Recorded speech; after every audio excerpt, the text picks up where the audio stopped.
Muy buenas tardes. En nombre del Museo de la Mujer y de su fundadora y directora, la doctora Patricia Galeana, les damos la más cordial bienvenida a este centro de difusión de una nueva cultura de igualdad sustantiva entre todas las personas, independientemente de su sexo o cualquier otra condición. Cuando las condiciones sanitarias nos lo permitan, les invitamos a visitarnos en República de Bolivia, número 17, Colonia Centro. Pueden contactarnos a través de nuestras redes sociales en Facebook, Museo de la Mujer, Twitter, @Museo de la Mujer, y en nuestra página de internet, www.museodelamujer.org.mx. Pues sin un mayor preámbulo, presentamos el día de hoy otro ciclo de poéticas de la inteligencia, ciclo que, como saben, tiene más de 4 años de impartirse y en donde pretendemos valorar y revalorar la calidad artística de las diferentes escritoras que a lo largo de la historia han pasado sin tener el reconocimiento crítico y literario a las que han sido merecedoras. Hoy tenemos el gusto enorme de tener como invitada a la doctora Patricia Rosas Lopategui y a nuestra codirectora del ciclo, a la doctora María del Carmen Carrillo. Bueno, voy a leer una breve semblanza. Primero le voy a dar la palabra a la doctora María del Carmen Carrillo, quien siempre nos platica un poco del personaje que vamos a hablar, de la escritora. Y bueno, la doctora María del Carmen Carrillo, ella es egresada de la UNAM, pertenece al taller de creación literaria en la Capilla Alfonsina, ha participado en un gran número de antologías poéticas y en la revista La Experiencia Literaria, ha sido ponente en coloquios literarios en México y en el extranjero y en presentaciones editoriales, coordinó además el seminario Atrévete a cambiar, una cultura de igualdad sustantiva, llevado a Mazatlán en el año 2017. Participa en el programa de radio Mujeres a la Tribuna, en el ciclo Poéticas de la Inteligencia, y es miembro también de la Federación de Mujeres Universitarias. Pues gracias, doctora María del Carmen Carrillo, bienvenida, adelante.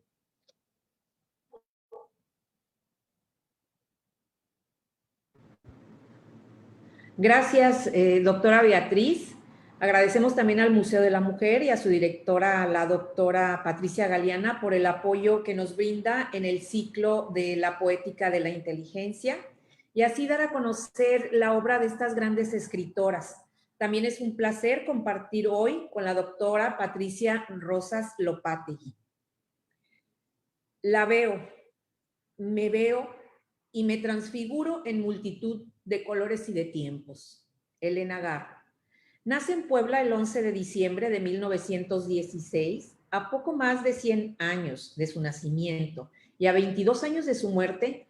No se olvida esta maravillosa escritora mexicana, Elena Garro, quien en sus libros, novelas, piezas teatrales, guiones cinematográficos, artículos periodísticos, expuso con su palabra poética, mordaz y crítica, el mundo en el que vivimos. A Elena Garro se le conoce como creadora del realismo mágico, aunque ella lo rechazaba ya que pensaba que eran etiquetas mercantilistas.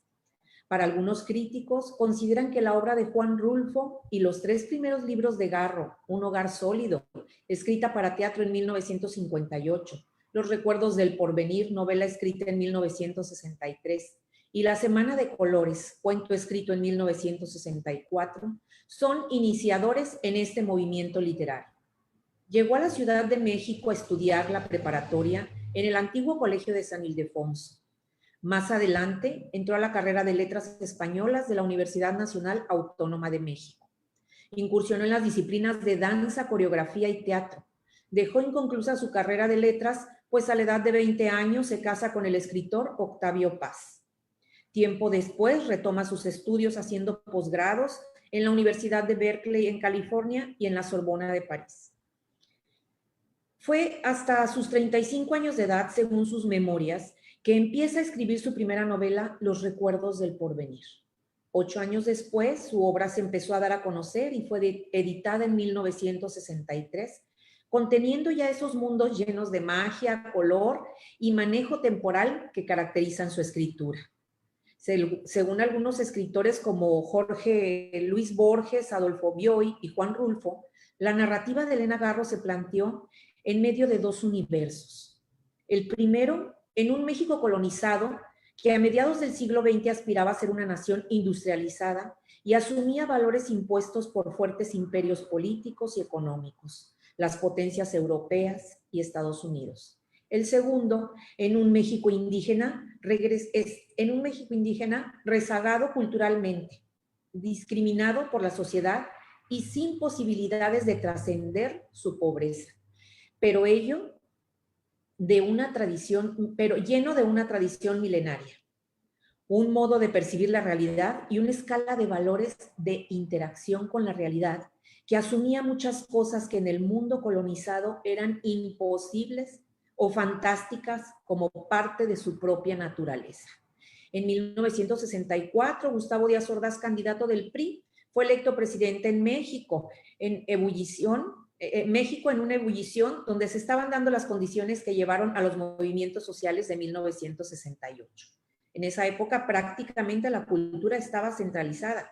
Elena Garro en ese entonces escribe sobre zonas marginales del país, los pueblos empobrecidos, las voces olvidadas de los campesinos e indígenas, tocando así en su narrativa un tema muy importante para la época: la identidad de una escritora mujer en un contexto en el que la discriminación de género era el pan de cada día. Era suficiente obstáculo para que prácticamente no hubiera escritoras mujeres reconocidas. A pesar de que Garro rechazó el calificativo de feminista, en la Semana de Colores, así como en toda su obra, está presente el tema del feminismo, la complejidad existencial que viene del simple hecho de ser mujer, dentro de una tradición que reprimía muchas libertades, incluso desde su nacimiento. La sexualidad, el deseo que las mujeres no podían expresarse en sociedad están presentes en los mundos fantásticos de sus cuentos. Después de la Semana de Colores, la autora no volvió a publicar hasta los 80. Garro fue acusada en los movimientos del 68 de denunciar a intelectuales y escritores que instigaban a los estudiantes a participar en dicho movimiento. Estos la repudiaron, creando así la leyenda negra para su persona y su obra. Se dice que se fue a un autoexilio a Estados Unidos, España y Francia, que duró 20 años. Su obra literaria se bifurca de forma cronológica. La primera corresponde a un volumen de obras de teatro catalogadas de excelentes por la crítica. Son puestas a escena continuamente. Participa plenamente del concepto de teatro como comunicación poética y lógica, y más allá de las diferentes técnicas y contenidos, también sería posible colocarla dentro del movimiento llamado teatro de lo absurdo. Sus personajes oscilan entre la realidad e ilusión. Y su gran novela, Los recuerdos del porvenir, en 1963, casi quemada por ella porque le parecía que recordaba anécdotas de su infancia y la guerra cristera. Afortunadamente fue recuperada por sus familiares. Con ella recibe el premio Javier Villaurrutia en 1963. En el 64 escribió un libro de cuentos, La Semana de Colores. 3 años más tarde escribe Felipe Ángeles, una pieza teatral. La sombra de Octavio Paz era muy alargada y Elena no tuvo durante su vida el reconocimiento merecido. Elena Garro merece leerse y releerse como una mente brillante. Es una de las escritoras más importantes que ha dado el país, y pese a que muchos la identifican como haber sido la esposa de Octavio Paz, Elena Garro hoy brilla con su propia luz. Estuvo casada con el escritor Octavio Paz, a quien conoció en la universidad de 1938 a 1959, con quien tuvo una hija, Laura Elena Paz Garro, quien fue su compañera hasta el final de sus días. Elena Garro fallece en su casa de Cuernavaca, Morelos, el 22 de agosto de 1998. Muchas gracias.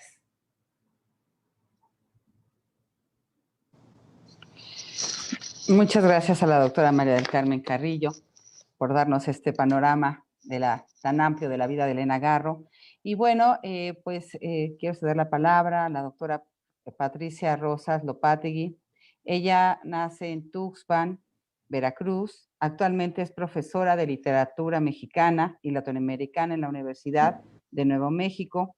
Ha publicado la biografía de Elena Garro en 3 volúmenes: Yo solo soy memoria, biografía visual de Elena Garro, testimonios sobre Elena Garro, biografía exclusiva y autorizada de Elena Garro y el asesinato de Elena Garro, periodismo a través de una perspectiva biográfica.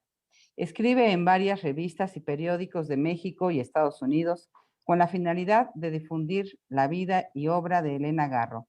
Se ha dedicado a dictar conferencias en diferentes centros educativos y culturales. Como editora, publicó en un volumen las obras teatrales de Elena Garro, Felipe Ángeles y las piezas de Un hogar sólido. Recientemente ha publicado varias entrevistas con Elena Garro en la revista Proceso y el periódico Reforma. Es agente literaria de Elena Garro y de Elena Paz Garro. Pues es un placer tenerla el día de hoy aquí, querida Patricia. Adelante, por favor. Bueno, pues muy buenas tardes, Beatriz, María del Carmen. Muchas gracias por la invitación. Para mí es un verdadero honor estar aquí con ustedes y con todas las lectoras y los lectores que nos acompañan en estos momentos en el Museo de la Mujer para hablar de Elena Garro. Bueno, pues miren, lo que yo he preparado para nuestro encuentro es lo siguiente: acercarlos a Elena Garro a través del periodismo y de la poesía. 2 géneros que abordó Elena y que quizás algunos de ustedes no hayan tenido la oportunidad todavía de conocerla como periodista y como poeta.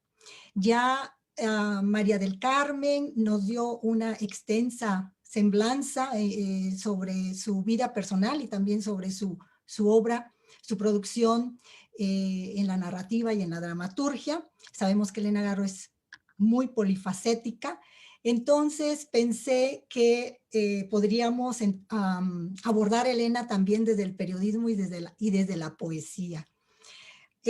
Por lo tanto, lo que voy a hacer, lo que preparé para ustedes es leer unos segmentos que seleccioné y contextualizarlos un poco, porque sé que el tiempo no tenemos, el tiempo se nos acaba, como decía Elena Garro, y también quizás podamos tener un diálogo con los que están aquí con nosotras. Y entonces los voy a tratar de contextualizar en el marco, digamos, de la biografía personal, literaria y periodística de Elena Garro. Bueno, entonces, para empezar, quiero decirles que la primera vez que Elena Garro tomó la pluma, escribió y publicó y se dio a conocer fue como periodista en 1941. Ella trabajaba como reportera en una revista que se llamaba Así. Y curiosamente, los trabajos periodísticos de Elena de ese año, todos giran en torno a la condición femenina, es decir, a la opresión de la mujer bajo los preceptos patriarcales. Y yo pienso, como biógrafa de Elena Garro, es que ella estaba viviendo en carne propia dicha opresión. Tenía 4 años de haberse casado con Octavio Paz y sus proyectos artísticos, intelectuales, habían quedado truncados. No pudo terminar sus estudios en la Facultad de Filosofía y Letras de la UNAM, no pudo continuar con su pasión por el teatro como coreógrafa y como actriz de teatro universitario. Tampoco pudo continuar con su pasión por la danza clásica. Entonces quedó reducida, vamos a decir, o confinada al espacio privado, desempeñando el papel de madre y de esposa. En 1941, Elena cuenta en una entrevista que por fin Octavio Paz permitió que ella se desempeñara como reportera, y Elena Garro lo dice, lo comentó, porque el periodismo no opacaba, no causaba competencia a Octavio Paz, y también porque remuneraba, ¿no? Ellos en aquella época eran una pareja recién casada que obviamente tenían necesidades económicas. Bueno, entonces, Elena, curiosa, fíjense, entrevistó a 3 mujeres muy importantes de la vida cultural de México en esa época, a Frida Kahlo, a Isabela Corona, una actriz que en aquella época despuntaba como una actriz de gran talento dentro del teatro clásico, y a una cantante de ópera, Lolita González. Pero además, en ese mismo año, Elena Garro se convierte en una pionera del periodismo encubierto. Es decir, se rumoraba que había una serie de irregularidades en el penal para mujeres menores de edad, en un reformatorio, y todas las mujeres había niñas desde los 5 años, y la mayor de las mujeres ahí confinadas tendría entre 19 y 20. Y todas ellas eran mujeres pobres, de clase social desprotegida.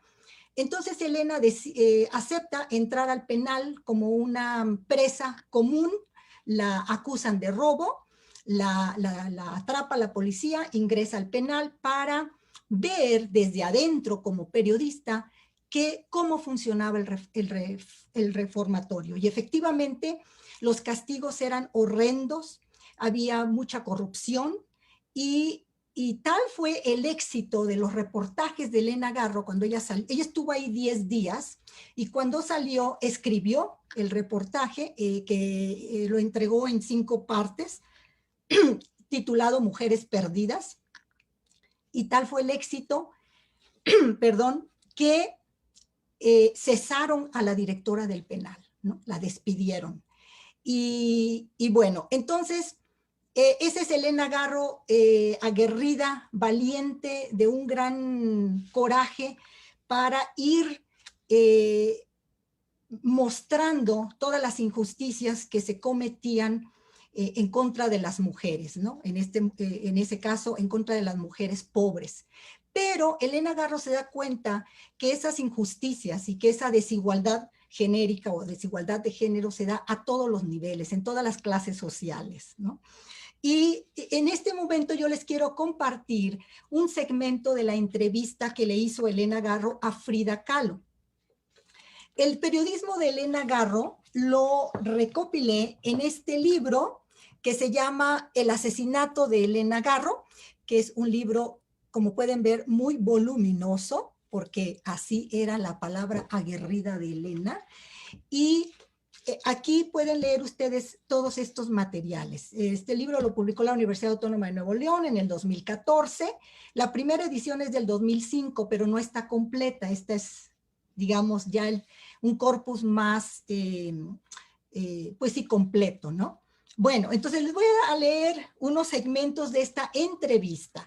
La mirada de Elena Garro hacia el mundo de Frida es una mirada intimista. Elena Garro visitó a Frida en su casa varias veces, y Elena Garro la entrevistó, habló con ella hasta el espacio más íntimo de Frida, que es el espacio de la recámara, de la cama. Entonces ella va a ir describiendo a esta artista desde ese mundo entrañable, familiar, hasta cierto punto misterioso, ¿no? De todo ser humano, que es el espacio más íntimo.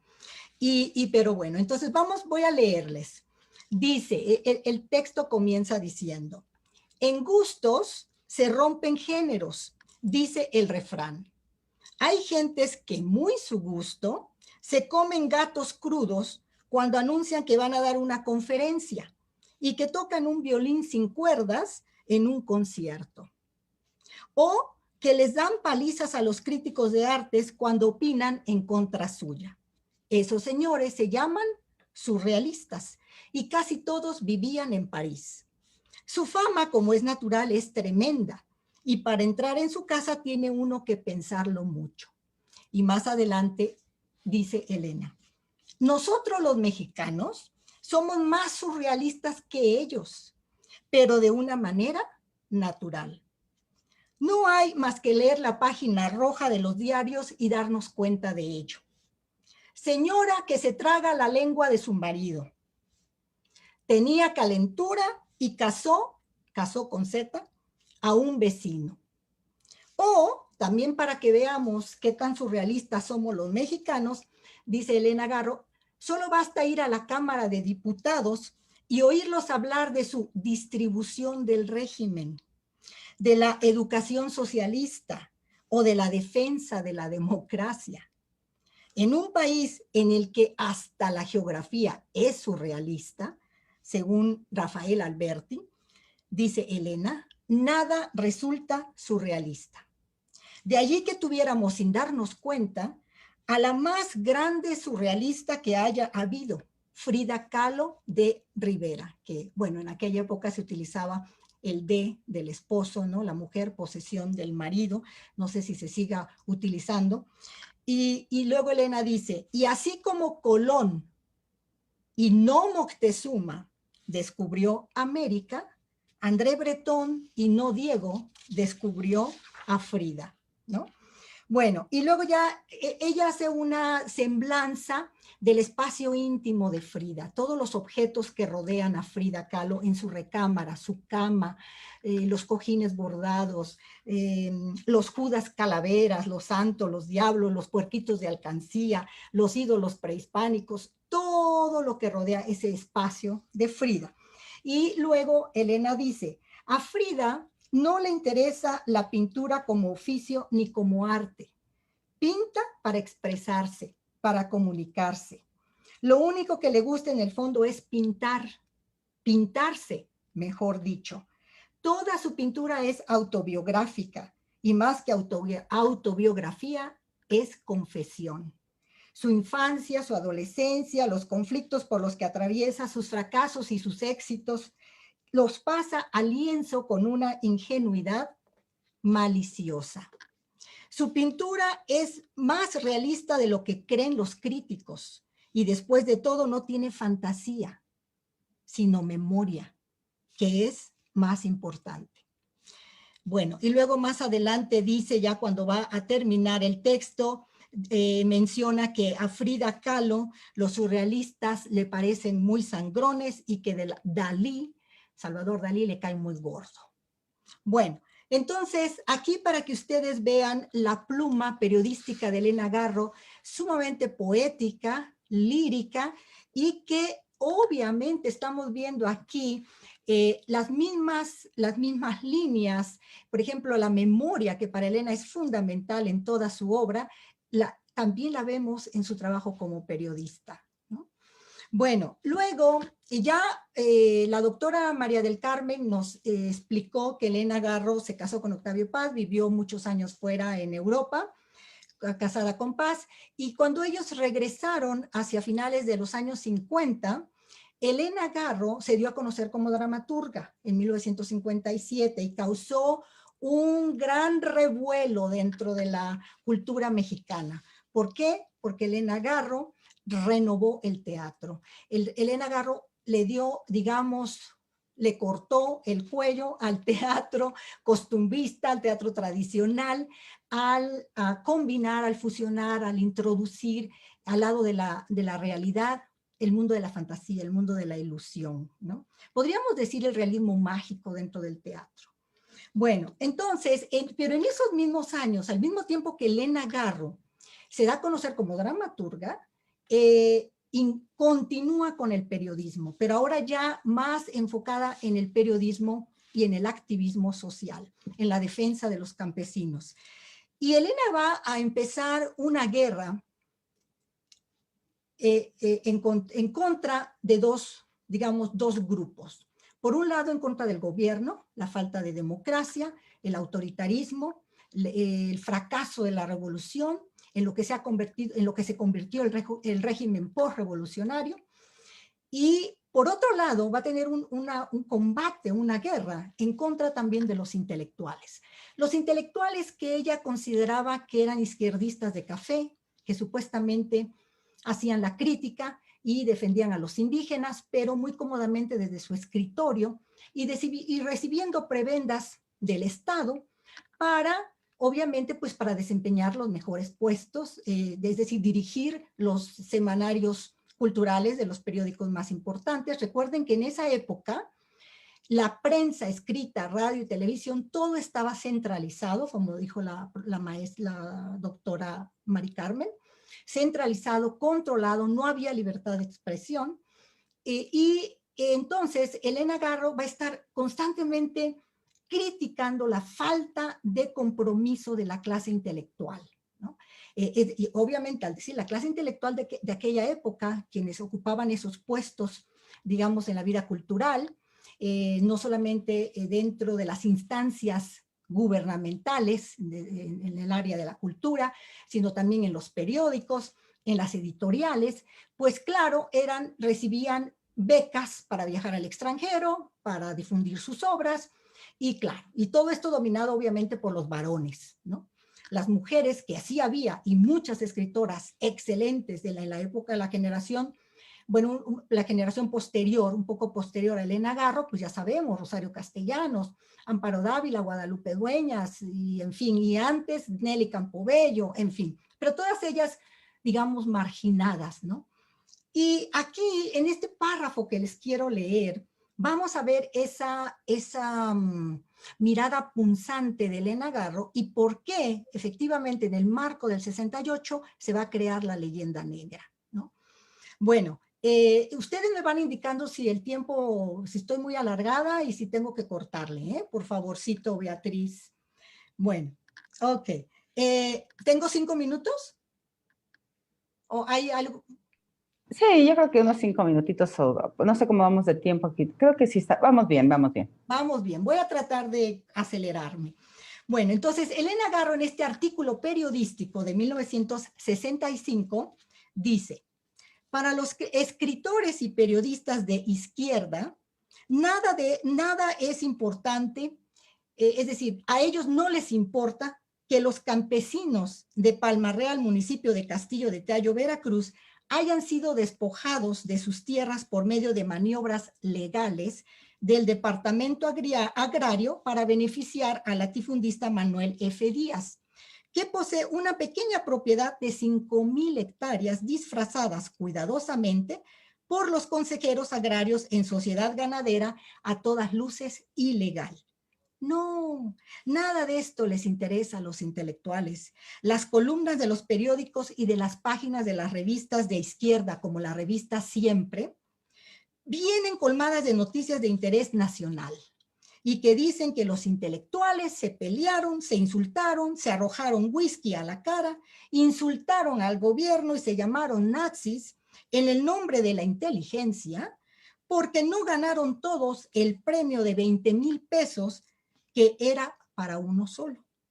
Entre ellos, uno de estos intelectuales declaró a la revista Siempre que los mexicanotes enchamarrados, bigotudos y prietos le tenían envidia porque él era güerito. Esta noticia sensacional merece páginas enteras de tinta y publicidad. Lo que sucede en México, dice Elena Garro, no solo es la culpa de unos cuantos funcionarios corruptos y unos terratenientes ávidos. No, es una culpa colectiva provocada por la actitud vergonzosa de la llamada clase intelectual. Cada silencio tiene un precio y las presiones para obtener ese silencio son amables y persuasivas. Entonces, esto para que ustedes también comprendan por qué Elena Garro era no solamente una piedrita, era una piedrota que molestaba enormemente al sistema, a la estabilidad del PRI. Y esto se va a agudizar cuando en ese año, 1965, Elena Garro se convirtió en una activista también política y se une al movimiento de Madrazo, de Carlos Alberto Madrazo, quien para cuando nace el movimiento estudiantil estaba a punto de formar un nuevo partido político que le iba a ser la verdadera oposición al PRI, ¿no? Entonces estas dos figuras van a crear una amenaza al sistema priista, ¿no? A la dictadura del PRI.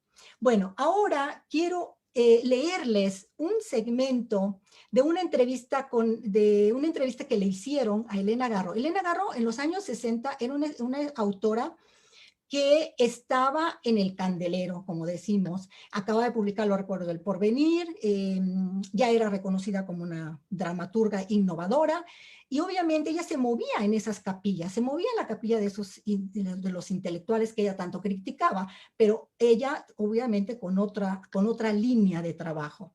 Y la entrevistaban muchísimo, constantemente era buscada por los periodistas, por escritores, incluso por sus colegas. La entrevistó María Luisa Lachina Mendoza, Elena Poniatowska un sinfín de veces, la entrevistó Margarita Michelena, y etcétera. Este fragmento se los quiero leer porque aquí vemos el proceso creativo de Elena Garro. Es una entrevista que le hizo el periodista Roberto Páramo en 1967, y Elena Garro le acababa de decir a Roberto Páramo que toda su obra era autobiográfica, que ella no creía en la literatura que no fuera vivencia, ¿no? Que la literatura tenía que nacer de la experiencia de la vivencia y que si no era pura academia. Bueno, entonces le pregunta Páramo, le pregunta, bueno, ¿cuál es entonces tu proceso, tu método de trabajo? Y Elena dice, mi método de escribir es coser. Cada vez que voy a escribir algo, me pongo a bordar. A cada puntada que doy, es como si escribiera una palabra, y conforme sigo la guía, la guirnalda o la margarita, voy construyendo la trama, la escena o la situación. Cuando termino, me paso a la máquina y con la ayuda de ese gatito que ves ahí, que se llama Conradino, las redacto. Por eso escribo tan rápido. Si no bordara, no podría escribir. Bueno, esto está en este volumen 1 de Diálogos con Elena Garro, que me acaba de publicar la editorial Gediza. Son 2 volúmenes en donde recojo las entrevistas que concedió Elena Garro. Y en el volumen 2, que es el primero es las entrevistas con Elena Garro antes y después del 68, y el segundo volumen es El retorno del exilio, ¿no? Y en esta entrevista que le hizo Alejandro González, me interesa leerles este segmento porque aquí van a ver ustedes la ironía. La ironía es uno de los elementos que utiliza Elena Garro en muchas de sus obras. Para ella la ironía era un elemento, una herramienta de la que ella se servía para llegar a la esencia, al meollo de las cosas, ¿no? A la verdad. Y era muy irónica. Una vez Elena Paz, su hija, me dijo que su mamá era muy quevedesca, ¿no? Que admiraba, pues bueno, Elena Garro se había leído a todos los clásicos españoles y claro, era una gran lectora y admiradora de Quevedo, ¿no? Bueno, en este segmento de entrevista es en el marco del 68. Alejandro González entrevistó a Elena Garro en 1996, cuando ella ya vivía en Cuernavaca, y 2 años antes de morir. Y recuerdan el que había pasado en el 68. Y Elena menciona que después de que la acusaron, como ya nos explicó la doctora María del Carmen, después de que crearon la leyenda negra y que la acusaron de ser una complotista, de haber traicionado a los intelectuales, de haberlos denunciado, todo esto fue una farsa que armó el gobierno de Gustavo Díaz Ordaz junto con su secretario de Gobernación, Luis Echeverría Álvarez, y la Policía Secreta, la Dirección Federal de Seguridad, para eliminarla, para sacarla del contexto político y social. No solamente a ella, también a Carlos Alberto Madrazo. A Madrazo le pusieron una bomba en el avión y 9 meses después de la masacre lo mataron. Y fue un crimen de Estado. Y a Elena Garro la mataron, la silenciaron. O sea, no la mataron con una bomba, con una bala, sino que la silenciaron, la callaron. Y aquí en este fragmento, Elena cuenta que esos 4 años después del 68 hasta el 72, en que ella y su hija Elena vivieron en México, perseguidas, acosadas, nunca jamás pudieron regresar a su casa de Alencastre, vivieron a salto de mata de un hotel a otro, etc. Elena dice, había un ambiente muy desfavorable. Nadie nos hablaba, nadie nos visitaba, estábamos aisladas. Yo tenía una imagen de San Miguel y como habían dicho o habían tirado papeles, esta era la propaganda, que es lo que mencionaba la maestra Mari Carmen, la leyenda negra, había mucha propaganda que circulaba, obviamente todo esto pagado por el gobierno, y entre esas propagandas, una de ellas, estos papeles que divulgaban por las calles, decían, donde las encuentren, mátenlas a pedradas, es decir, a Elena Garro y a su hija. Entonces, dice Elena Garro, como yo sabía que había esa consigna, yo cogí la imagen de San Miguel y me la colgué, y me la colgaba cada vez que yo salía a la calle, ¿no? Salía y decía, San Miguel, vuélveme invisible. Y me volvía invisible. Porque iba yo por la avenida Reforma y veía venir a muchos amigos que me veían y como si no me vieran. Así es que San Miguel me hizo el milagro. Bueno, y para terminar, si me da tiempo, dime, Beatriz, ¿me da tiempo de leer un poema o dos? Sí, adelante, sí. Sí, bueno. Sí. Perfecto. Están breves los poemas, no los quiero cansar mucho. Miren, el poema, la poesía de Elena Garro se quedó rezagada por 7 décadas, porque Elena Garro no podía, bueno, ella escribía poesía, pero Octavio Paz le prohibió tajantemente escribir y publicar poesía, porque ese era su terreno. Entonces, apenas en el marco del centenario de su nacimiento, hace 4 años, pudimos recopilar su poesía aquí en este volumen de Cristales de Tiempo, que me publicó también la Universidad Autónoma de Nuevo León, y esta es otra edición, esta es la edición que circula en España, ¿no? De Cristales de Tiempo.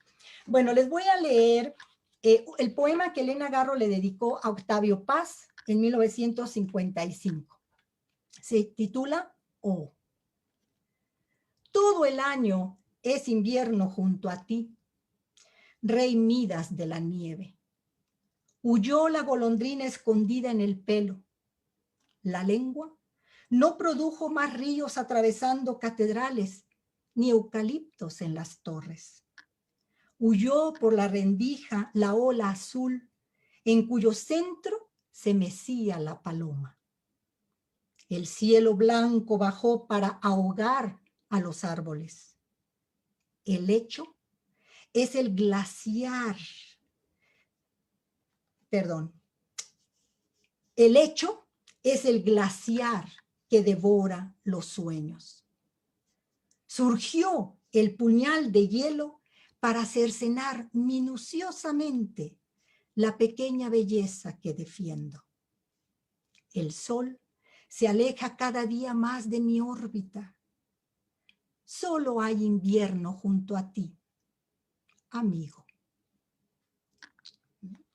Bueno, y el segundo poema que preparé para ustedes y para concluir esta presentación es este poema que quizás algunos de ustedes ya conozcan, que se titula Me acuso.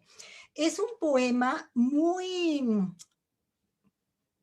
ad hoc para este encuentro nuestro, porque Elena Garro utiliza, vamos a decir, como el formato de una plegaria, ¿no? Es como un yo pecador, yo me acuso de todos mis pecados. Pero Elena es una mujer transgresora, entonces obviamente ella le da una vuelta de tuerca a esta culpa que nos inculcan desde que nacemos a las mujeres, ¿no? Sobre todo. Y Elena Garro aquí lo que nos está diciendo es que como mujeres somos seres humanos y que tenemos derecho a albergar en nuestra alma y en nuestra mente y en nuestro pensamiento toda la gama de sentimientos que tenemos como seres humanos, tanto los varones como las mujeres, que no somos que no somos vírgenes, ni somos diosas, ni somos seres idealizados como ha hecho la sociedad patriarcal. La sociedad patriarcal nos idealiza y nos convierte en un ser inexistente, porque no existen las diosas, ni las vírgenes, la Virgen María, Madre de Dios. Es decir, Elena Garro nos dice, entre más abnegadas y más sacrificadas, pues más nos humillan, más nos insultan, y basta. Basta. Como mujeres, ante todo, debemos de amarnos a nosotras mismas y defender nuestra integridad. Y tenemos derecho a querer vengarnos de quien nos hace daño y a tener coraje, ¿no? Y a perseguir y demandar y atacar a quien nos humilla. Bueno, entonces un poema no es así tan... Yo se los estoy contando con todo el enojo feminista que hay en mi alma, pero Elena Garro es muy poética, es muy lírica, es toda una dama de la palabra. Entonces miren lo que dice ella en este poema. Me acuso de ahogarme en el mar rojo, mar de cólera, mar homicida, mar de sangre. Me acuso de ver rojo y de estrellar el espejo de la fiesta, astillas cintilantes, puñales imprevistos. Me acuso también de la rabia amarilla de perseguir al enemigo, de levantar el puente que permita su huida.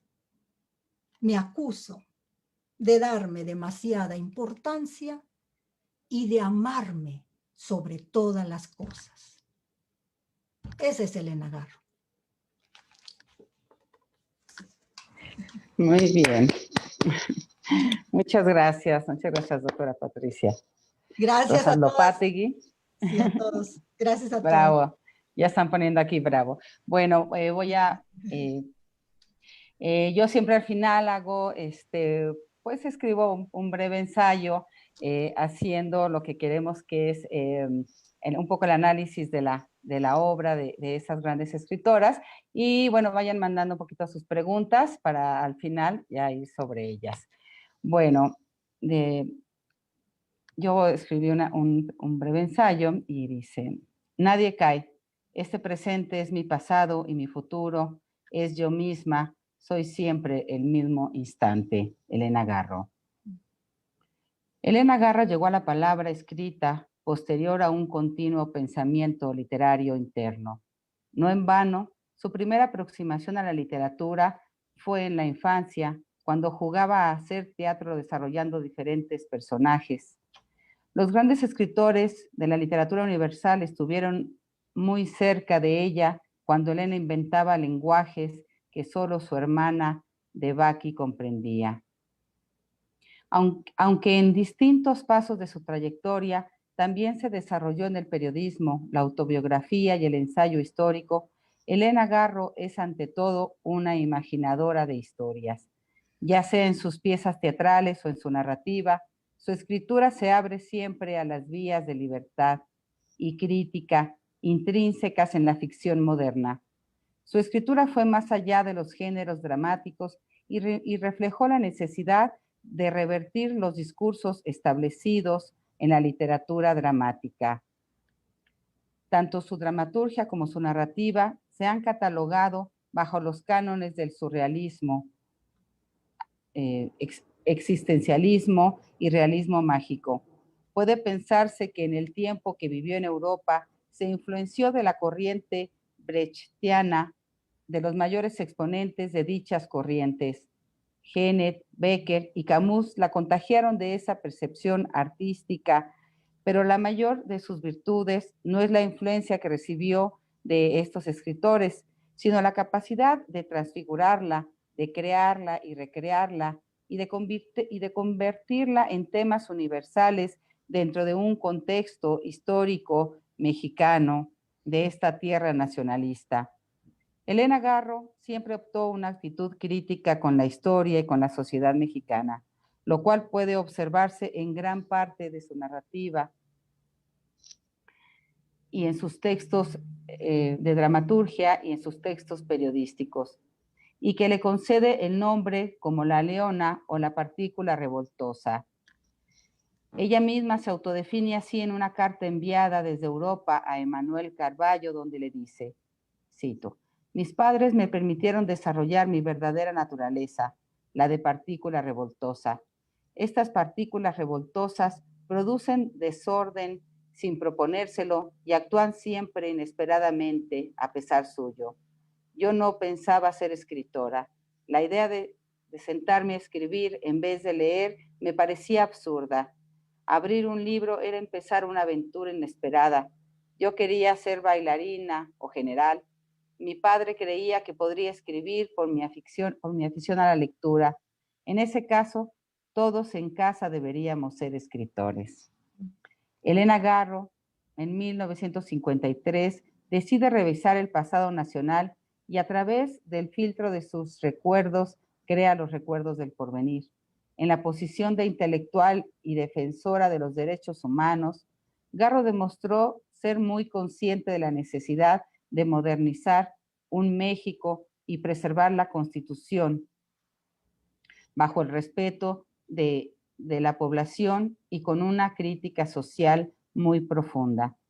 Con el estudio de la Revolución Mexicana y el cuestionamiento de las figuras míticas del pasado, en su obra entreteje el mundo de la fábula, el irreal y el onírico con el histórico, distinguido por el viento impulsivo y feroz de la realidad postrevolucionaria. Confiesa que la novela bebe de su infancia y de su vivencia en Iguala, pueblecillo situado en Guerrero, al sur de México, durante el conflicto de la Guerra Cristera.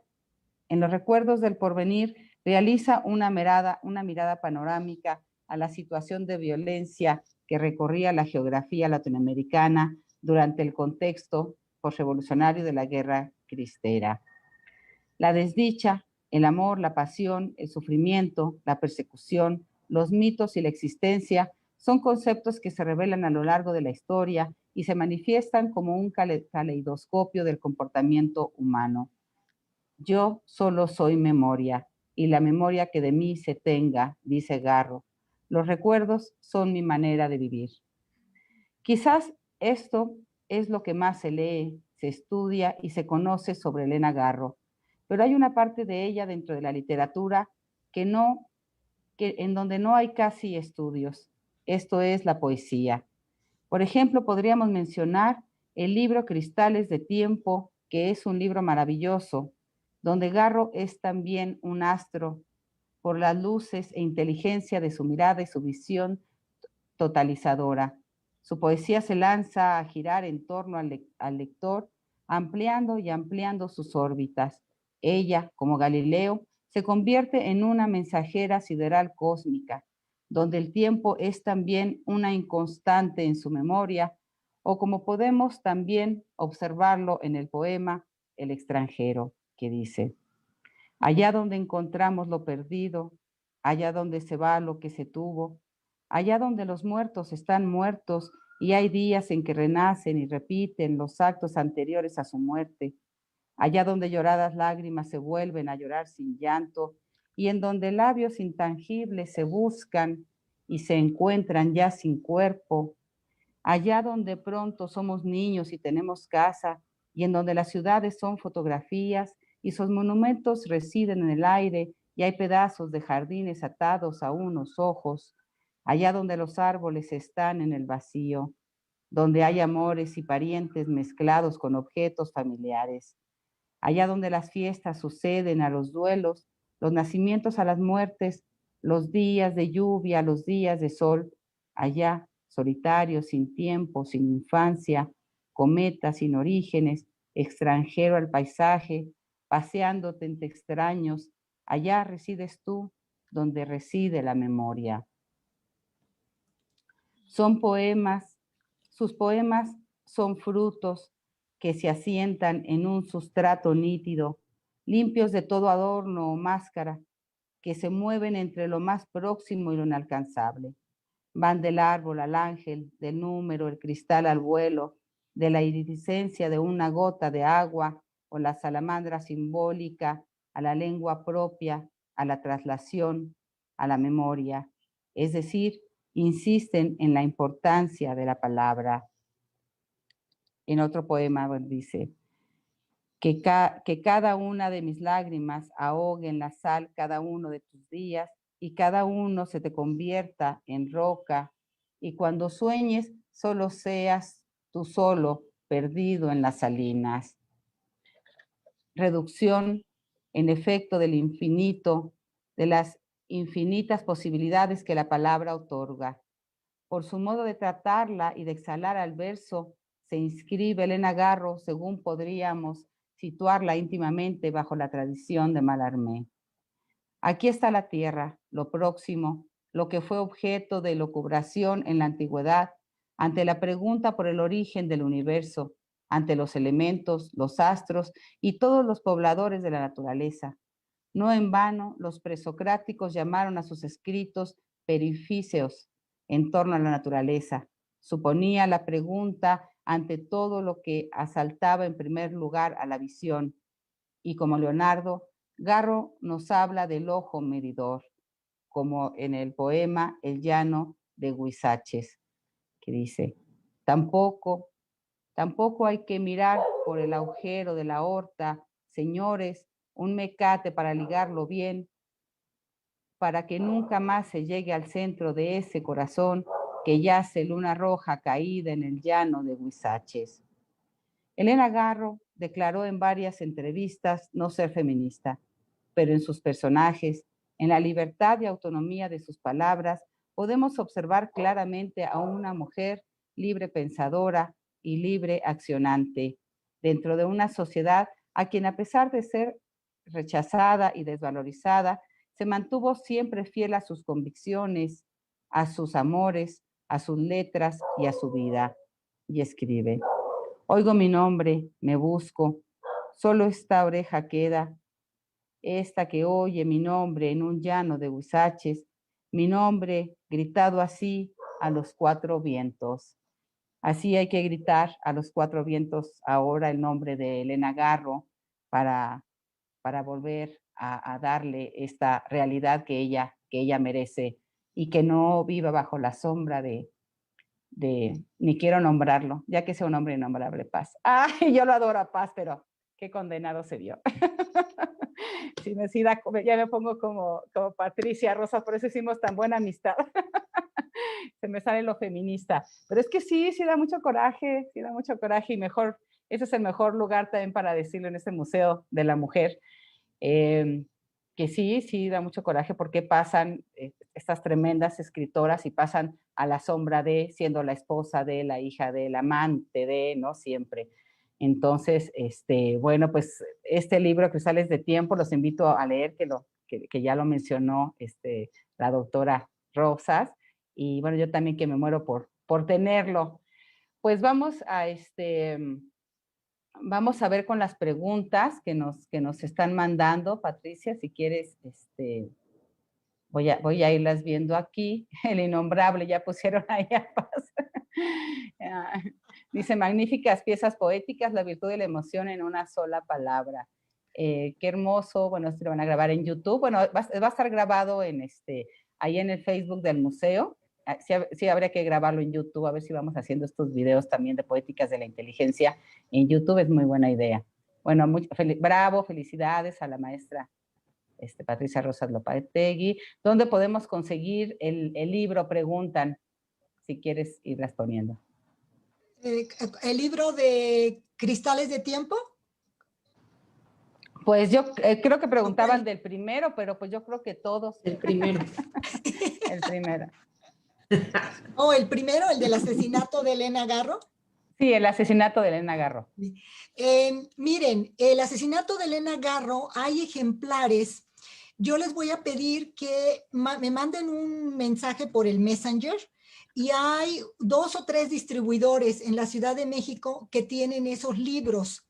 Porque ahorita, pues ustedes saben, con la pandemia, bueno, este es un libro del 14, ya saben cómo se manejan las librerías, en que después de cierto tiempo lo sacan, digamos, de sus estantes y ya no circulan.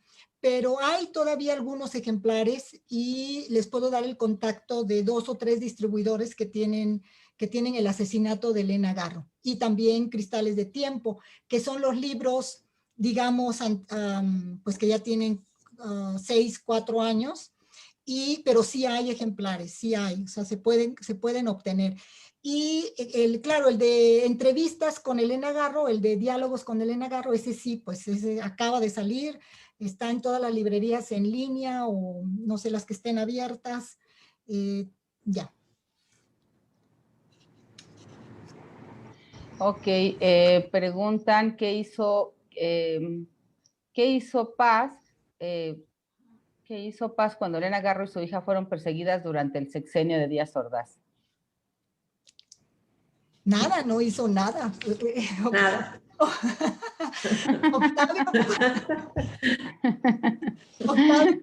Octavio No Paz, hizo nada. no, pues no hizo nada. Octavio Paz se quedó dando conferencias en Inglaterra, en Estados Unidos, criticando, obviamente. Aquí hay otro mito que es muy importante mencionar. Octavio Paz no renunció a la embajada de la India, ¿no? Digamos, en su papel de embajador de México en la India. Se puso en disponibilidad. O sea, que esto quería decir simplemente retirarse en ese momento de la carrera diplomática, pero que podía ser nombrado otra vez, darle otro cargo diplomático en otro momento.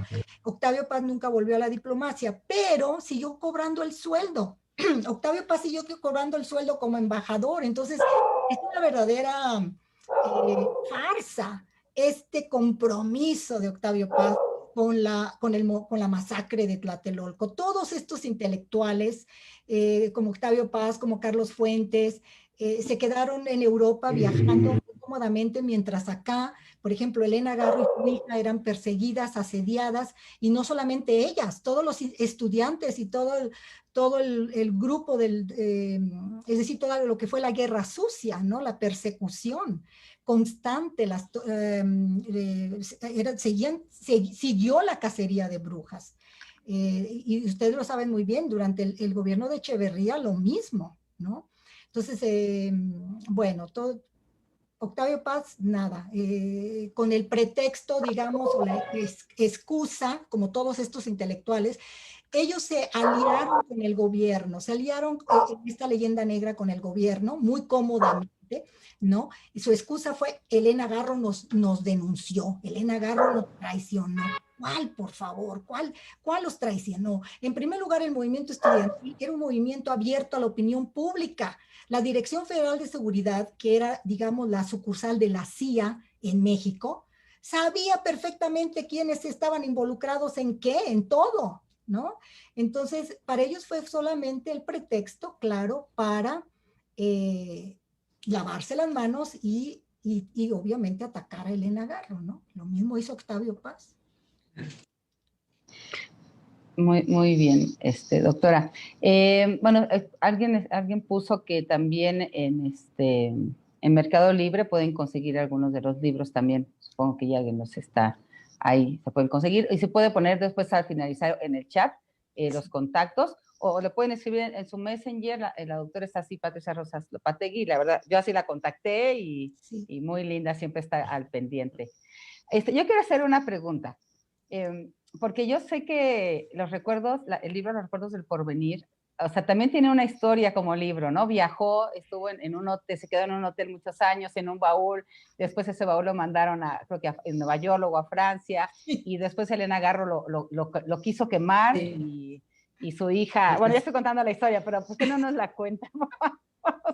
Se la debe saber porque a mí se me hace eso maravilloso, o sea, eso sí es realismo mágico. Es totalmente realismo mágico, Los Recuerdos del Porvenir. Es como un verdadero Ulises, ¿no? Los Recuerdos del Porvenir. Sí, Los Recuerdos del Porvenir, Elena lo escribió primero, el primer bosquejo, en París, en 1951. Quedó completamente desolada cuando se fue de París a Adolfo Bioy Casares. Elena Garro tuvo un affair, tuvo una relación romántica, sentimental con Adolfo Bioy Casares, el escritor argentino. A finales, bueno, se conocieron en el 49, luego se vieron en el 51, que es cuando tuvieron esta relación más intensa, y después de 3 o 4 meses, Bioy Casares se regresó a Argentina, y ella ahí desolada y enferma también, empezó a escribir Los recuerdos del porvenir. Posteriormente, entre el 52 y el 53, los Paz Garro, es decir, la familia, se mudaron después de viajar a Japón, pasaron por Suiza, estuvieron en Suiza, en Berna y en Ginebra. Pero en Berna, Elena Garro vuelve a recaer, está nuevamente muy delicada de salud. Y ahí, entre que entraba a un hospital y entre que estaban en un hotel recibiendo ella tratamiento médico, retomó Los recuerdos del porvenir, lo siguió configurando, lo siguió trabajando. Y a finales del 53 es cuando ellos regresaron a México, los Paz Garro, ¿no? Regresan a México. Elena Garro trae ya, digamos, ese manuscrito, pero Octavio Paz obviamente la obstaculizó para que publicara nada. En ese momento Elena no había publicado nada todavía y Octavio no lo permitía. En 1954, Elena comienza su proyecto de investigación para escribir Felipe Ángeles y se aboca completamente a este proyecto, en cuerpo y alma. Y podríamos decir que postergó un poco, ¿no? Los recuerdos del porvenir. Sabía que Octavio no lo permitía, ¿no? Que Octavio Paz. Entonces, en 1957, bueno, se da a conocer como dramaturga con esas 3 obras y en ese periodo, a mediados de los 50, es cuando Elena Garro se involucra sentimentalmente con Archibaldo Burns. Y Octavio Paz también tiene una relación amorosa con Bona Tibertelli de Pisis, una pintora italiana, y ambos están, digamos, ya involucrados en otras relaciones. Y ahí es donde se da ya digamos, la ruptura del matrimonio. Pero miren cómo es la sociedad patriarcal, ¿no? A Elena Garro se le estigmatiza todo ese periodo, la segunda mitad de los 50, Elena Garro se le estigmatiza, es la adúltera, es la que tiene miles de amantes, y se le desacredita constantemente en todos los círculos culturales, ¿no? Obviamente instigados, provocados por Octavio Paz, ¿no? Y él, obviamente, teniendo una relación también con Bona, ¿no? Pero a los hombres no se les critica, al contrario, se les celebra su promiscuidad, ¿verdad? Entre más amantes tengan, mejor, son más machos, son mejores hombres. Entonces, aquí lo que va a suceder es que Elena Garro, pues ella, el manuscrito de Los recuerdos del porvenir lo leían constantemente los otros escritores. García Márquez leyó Los recuerdos del porvenir a finales de los 50, antes de que se publicara, ¿no? Porque lo leían en las capillas, en las tertulias. Incluso a Elena Garro le decían, ay, pero ¿cómo estás mostrándoles tu manuscrito? Te lo van a robar, ¿eh? Te lo van a robar, te van a robar las ideas, ¿no? Y bueno, en fin, de hecho, híjole, es que hay tanto que hablar. Miren, de hecho, Elena Garro dijo que le habían comentado que Buñuel, ¿no? Luis Buñuel le iba a robar algunas ideas de Los recuerdos del porvenir. Y efectivamente, ¿se acuerdan la parte de la fiesta? Cuando quedan todos atrapados por los militares y no los deja salir de la fiesta.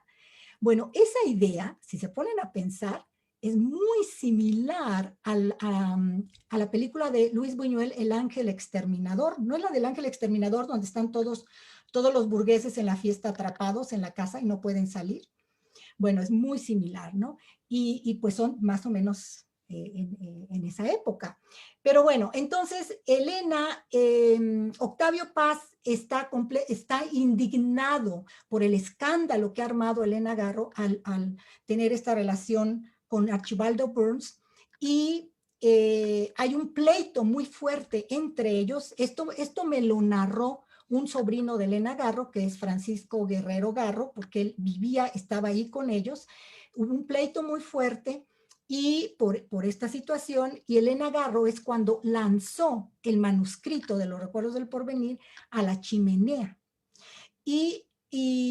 para quemarlo, porque el pleito era obviamente, Octavio Paz quería destruir toda posibilidad de escritura de Elena Garro, ¿no? Y ella seguramente en un arranque de ira lo trató de quemar. El sobrino lo que narra el sobrino, porque hay muchas versiones al respecto, ¿no? Pero lo que narra Paco, que él estaba ahí con ellos, su sobrino, es que él fue, lo sacó de la chimenea, digamos, apagó lo que se estaba quemando y lo guardó. Y a las pocas horas, ya después de que se había ido Octavio Paz del departamento, Elena Garro estaba llorando, desconsolada, pensando que ya se había consumido los recuerdos del porvenir. Y Paco le dijo, no tía, míralo, aquí está, nada más se quemó un poco aquí en las orillitas, aquí lo salvé. Ay, bueno, pues estaban todas felices y que entonces Elena Paz fue que lo guardó, lo recuperó y lo guardó. Y bajo llave para que su mamá no volviera a tocarlo, ¿no?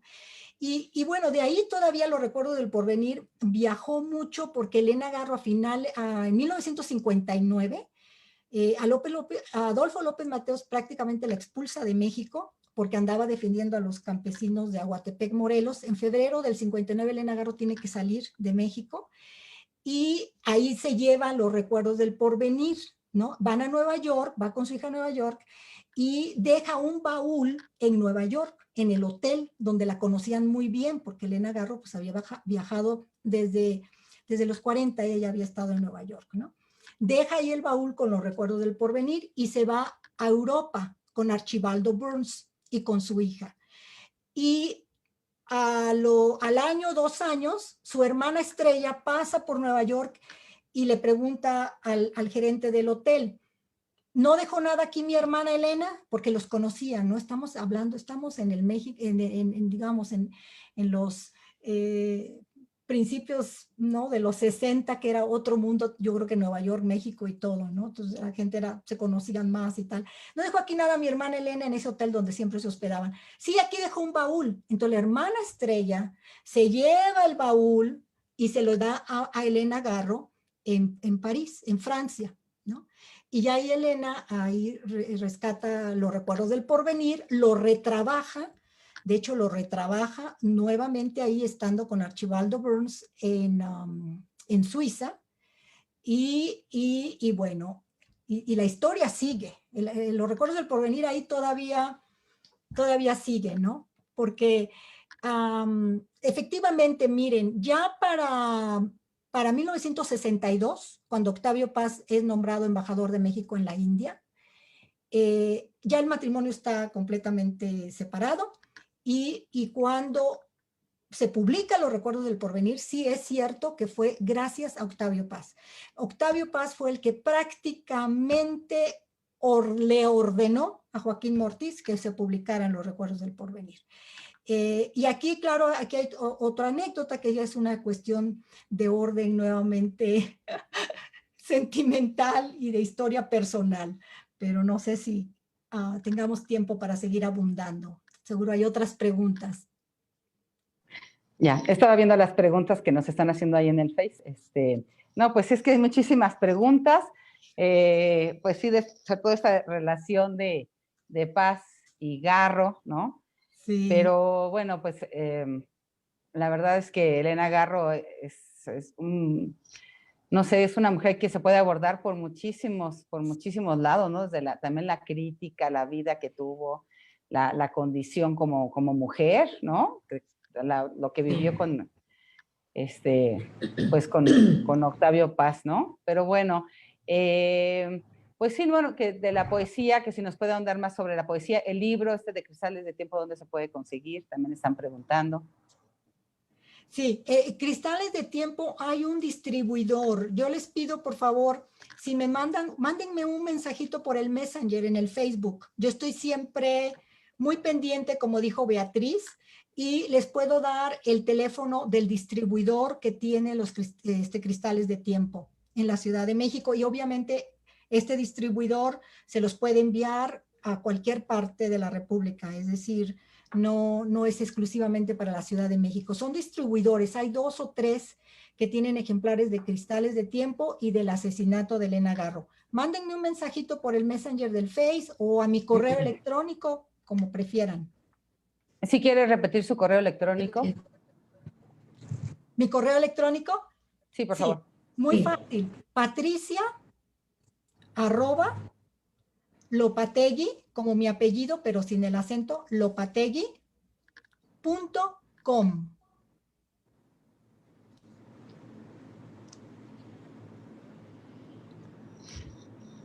Muy bien. Muy No, bien. pues ya estamos sobre Pues yo la sobre quiero el felicitar tiempo. también, doctora. Si me permites, Beatriz, yo también la quiero felicitar Adelante. a la doctora porque de verdad ha sido una ponencia que viendo aquí todos los comentarios y todo, se lleva todos los aplausos. De veras que lo mete a uno en el tema de Elena Garro, que es interminable, que es una escritora inquietante, perturbadora, pero que nos deja con mucho conocimiento más. Yo quiero leerles dos rengloncitos que escribió ella en un momento, ya que estamos en este tema tan feminista. Dice, Sí.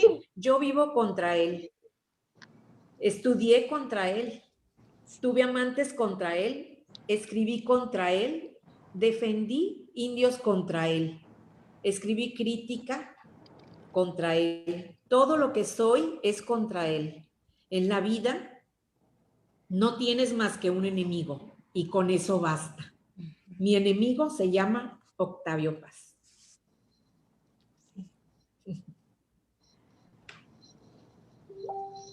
No, bueno, es que ante eso todos nos quedamos callados. Esto que nos acaba de leer la doctora María del Carmen, si mal no recuerdo, es de una carta, ¿no? Es una carta que le manda Elena Garro a Gabriela Mora. La correspondencia de Elena también es fundamental para entenderla. Y yo pienso que tanto su correspondencia como sus entrevistas, las entrevistas que ella concedió, que ella dio, en este caso como entrevistada, forman parte de su corpus literario porque son muy reveladoras, ¿no?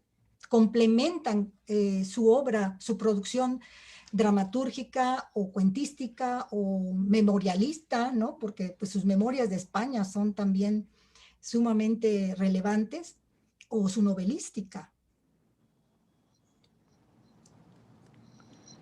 Sí, las cartas también que cuando las lees, es cierto, ahorita alguien puso, se te eriza la piel, y es cierto, las cartas, después anoche estaba leyendo una carta que le escribe a Paz, hablando de su hija, ¿no? O sea, defendiendo a su hija, híjole, eso es desgarradora, ¿no? Sí. Y lo odias a Paz. Sí, sí. Sí, aquí estaba yo leyendo ahorita brevemente, alguien preguntaba, creo, que si no había un poema favorable a Octavio Paz. Ah, sí. Sí. No hay ninguno. Ninguno. Miren, hay una sección en el poemario. Bueno, esa sección yo la titulé Horror y angustia en la celda del matrimonio, que todos esos poemas son de su vida al lado de Octavio Paz. No hay una sola imagen favorable a Octavio Paz. Hay bellos poemas a Adolfo Bioy Casares. En los poemas que leyó Beatriz son los poemas que ella le escribió a Adolfo Bioy Casares.